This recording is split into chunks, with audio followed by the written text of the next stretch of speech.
नमस्कार दोस्तों। आज के वीडियो में आप लोगों के साथ डिस्कस करूंगा what are the major important medical history we should ask patient before extraction.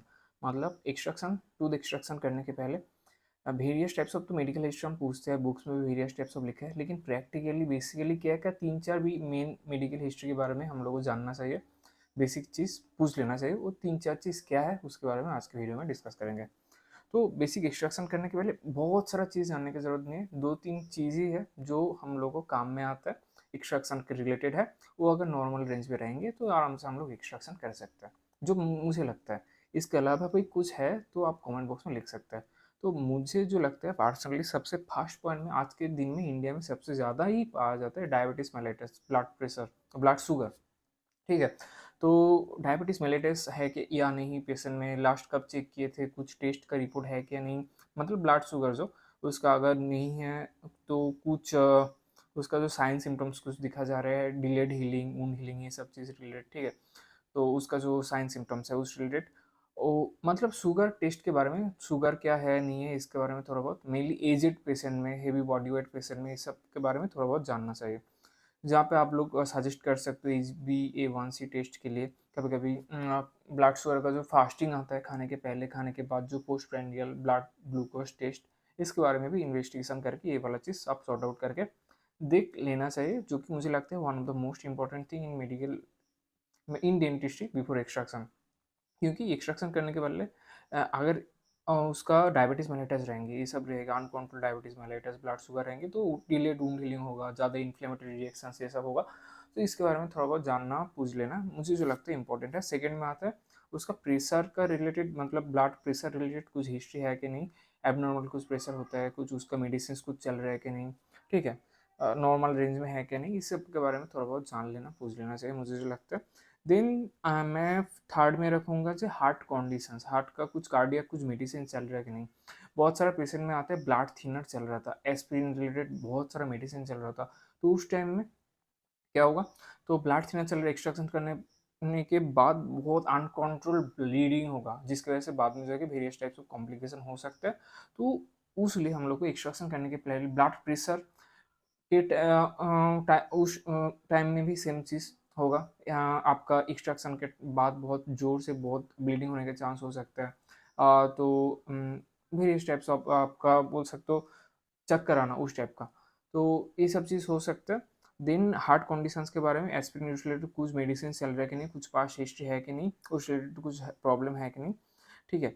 बाकी ये मेनली चीज़ है, मेनली शुगर, प्रेशर और हार्ट कंडीशंस मुझे जो लगता है most important, three important things. इसके अलावा भी कुछ कुछ बेसिक चीज़ें मुझे लगता है, बाकी कुछ मेजर सर्जरी, कुछ मेजर ओटीज कुछ हुआ है कि नहीं, किडनी रिलेटेड कुछ प्रॉब्लम है कि नहीं, क्योंकि एक्सट्रैक्शन के बाद हम लोग जो मेडिसिन देंगे, मेडिसिन का किडनी के ऊपर बहुत सारा इफेक्ट रहता है, तो कुछ कुछ मेडिसिन स्पेसिफिक हम देख सकते हैं, कुछ कुछ अवॉइड करना पड़ता है, तो उस टाइम में जानना ज़रूरी होता है। और कुछ आई सर्जरी हुआ है कि नहीं, क्योंकि मैक्सिलरी टूथ का जब एक्सट्रैक्शन करेंगे डायरेक्ट तो कुछ इफेक्ट होते नहीं है, लेकिन मुझे जो लगता है आई सर्जरी करने के बाद 2 to 3 months गैप होने के बाद तभी जाके एक्सट्रैक्शन आप कर सकते हो, क्योंकि वो एक कोर्स रहता है, एंटीबायोटिक का कोर्स चलता है, इन्फेक्शन का एक स्टेज से बाहर आता है, उसके बाद जाके कुछ इस टाइप का सर्जिकल प्रोसीड्योर करना सेफ रहता है।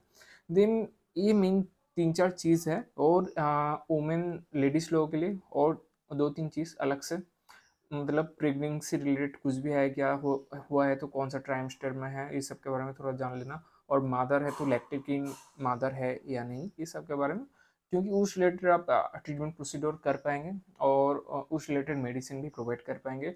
और प्रेगनेंसी के टाइम में तो हम लोग ज़्यादा कुछ सर्जिकल प्रोसीड्योर तो कर ही नहीं सकते, एक्सेप्ट फीलिंग टीलिंग कर सकते हैं मैक्सिमम टाइम, तो सेकेंड ट्राइमेस्टर टाइम में ही कुछ कुछ चीज़ हम कर सकते हैं, लेकिन प्रेगनेंसी प्रेगनेंसी के टाइम में मैक्सिमम चीज़ अवॉइड करना ही अच्छा है। बस बेसिक पैरासीटामोल, कुछ बेसिक पेन किलर मेडिसिन, ये सब देके ही सब कुछ ठीक रख के बाद में हम लोग सब कुछ करेंगे तो अच्छा रहता है। तो ये तीन चार चीज़ है मुझे जो लगता है, शुगर, प्रेशर और हाँ थायराइड बोलना मैं भूल गया, थायराइड का ये वाला चीज़ भी आप देख लेना। ठीक है। क्योंकि मेडिसिन का थोड़ा बहुत इफेक्ट रहता है, थायराइड भी कंट्रोल रेंज में, sugar, pressure, thyroid, cholesterol, heart conditions, kidney, ये सब रिलेटेड, प्रेगनेंसी, लैक्टेटिंग, ये सब बेसिक कुछ कुछ चीज़ है। तो मुझे जो लगता है ये तीन चार चीज़ जानना इंपॉर्टेंट है एक्सट्रैक्शन करने के पहले। पेशेंट से अगर दो चीज़ रखना है, ठीक है, एक हम लोग का कॉलेज में तो बहुत सारा चीज़ बोलता था, 5 ऑक्सीमीटर रखो, ये रखो, वो रखो। तो मुझे जो लगता है एक आपका बीपी चेक करने के लिए, ब्लड प्रेशर चेक करने के लिए स्टेथोस्कोप, ये सब स्पिगमोमीटर ये सब रहना चाहिए, और मैनुअल होगा तो बहुत ही अच्छा है, ऑटोमेटिक होगा तो कोई दिक्कत नहीं। लेकिन मुझे लगता है ऑटोमेटिक से ज़्यादा मैनुअल चेकअप करने से पेशेंट से कनेक्शन, बॉन्डिंग, ये सब भी एक फीलिंग, ये सब चीज़ होता है। और मैनुअल में और भी एक्यूरेट आप चेक कर सकते हो, ठीक है। ऑटोमेटिक में मुझे नहीं लगता उतना एक्यूरेटली सब कुछ चेक किया जाता है। देन आप रैंडम ब्लड शुगर टेस्ट के लिए किट आता है, वो वाला आप रख सकते हो। एक आरबीएस बोलते हैं, रैंडम ब्लड शुगर, उसका वेरियस टाइप्स ऑफ आता है, क्यू चेक, वेरियस कंपनी का आता है। तो वो वाला चीज़ मैं एक वीडियो में वो भी दिखाऊंगा, ऐसे आरबीएस हम लोग चेक कर सकते हैं क्लिनिक में। अगर कोई पेशेंट आया है, एक्सट्रैक्शन करना है, मेडिसिन खा के आया है, ब्लड टेस्ट नहीं करवाया है, ठीक है, तो आप इमीडिएटली कैसे रैंडम ब्लड शुगर चेक कर सकते हो, उसका मैं वीडियो बनाऊंगा, वो किट मेरे पास है। बाकी प्रेशर टेसर देखना, ये सब देखना, आईएम आईवी देना, ये धीरे धीरे चैनल में आते रहेंगे। मेरे साथ जुड़े रहने के लिए चैनल को सब्सक्राइब कर देना। व्हाट्सएप में एक ग्रुप है, ग्रुप का link comment box description box में दिया रहेगा, लिंक से जाके ग्रुप में ज्वाइन कर लेना। नया नया चीज़, वेबिनार, वर्कशॉप, नया नया स्किल्स, बहुत सारा चीज़ धीरे धीरे आते रहेंगे चैनल में। जुड़ने के लिए व्हाट्सएप नंबर दिया रहेगा, व्हाट्सएप ग्रुप दिया रहेगा, चैनल का सब्सक्राइब बटन भी है, सब्सक्राइब कर लो, सब्सक्राइब कर देना चैनल के, और व्हाट्सएप ग्रुप में ज्वाइन कर लेना, नंबर सेव कर लेना, कुछ भी दिक्कत हो तो व्हाट्सएप में कॉन्टैक्ट कर सकते हो। आज की वीडियो यहाँ पे खत्म करते हैं, मिलते हैं नेक्स्ट वीडियो में। Thank you.